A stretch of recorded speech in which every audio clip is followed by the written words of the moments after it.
తమ్ముళ్ళకి మేము ఇచ్చే హామీ ఒకటే, తప్పకుండా అసెంబ్లీలో రేవంత్ రెడ్డి ప్రభుత్వాన్ని ప్రశ్నిస్తాం. మొన్న అడిగాం అసెంబ్లీ పెట్టవే అంటే ఒక్కటే నాడు ఆదివారం పెట్టిండు పోయిండు. ఒక్కటే రోజు పెట్టారు ఎవడన్నా అసెంబ్లీ? ఒకటే నాడు పొద్దున పెట్టిండు, సాయంత్రం బంద్. అది కూడా కాళేశ్వరం కమిషన్ అని ఏదో తిట్టాలి, బురద జల్లాలి, పోవాలి. ప్రజా సమస్యల మీద మాట్లాడమయ్యా, అసెంబ్లీ పెట్టవయ్యా రేవంత్ రెడ్డి అంటే ఒక్కటే నాడు ఆదివారం పెట్టిండు. అంటే ఎంత భయపడుతుండు, అసెంబ్లీ పెట్టడానికి కూడా భయపడుతున్నాడు.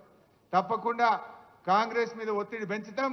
శాసనసభలో జీవో 46 గురించి, మెగా డిఎస్సి గురించి రావాల్సిన నోటిఫికేషన్లు, ముఖ్యంగా జెన్కో కానీ, అదేవిధంగా GPO, police notification, deputy surveyor notification, ఇతర గ్రూప్ నోటిఫికేషన్ల కోసం, జాబ్ క్యాలెండర్ అమలు కోసం మీ గొంతుకై మీ పక్షాన బీఆర్ఎస్ పార్టీ పోరాడుతుందని చెప్పి కూడా మనం చేస్తా ఉన్నా.